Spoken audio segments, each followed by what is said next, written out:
Ano daw sabi ni Grace? Ano sabi ni Grace? Nakalimutan ko eh.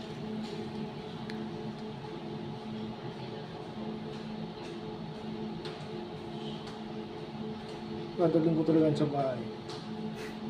Ano, isang bubong? Hmm.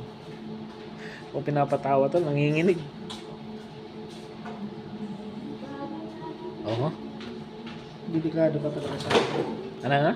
Delikado talaga siya sa akin. Nino? Si Grace. Bakit? Kasi dadalhin ko na siya sa bahay. Ano yan? Horse. Seahorse na. Yung trademark, nakakalimutan na eh.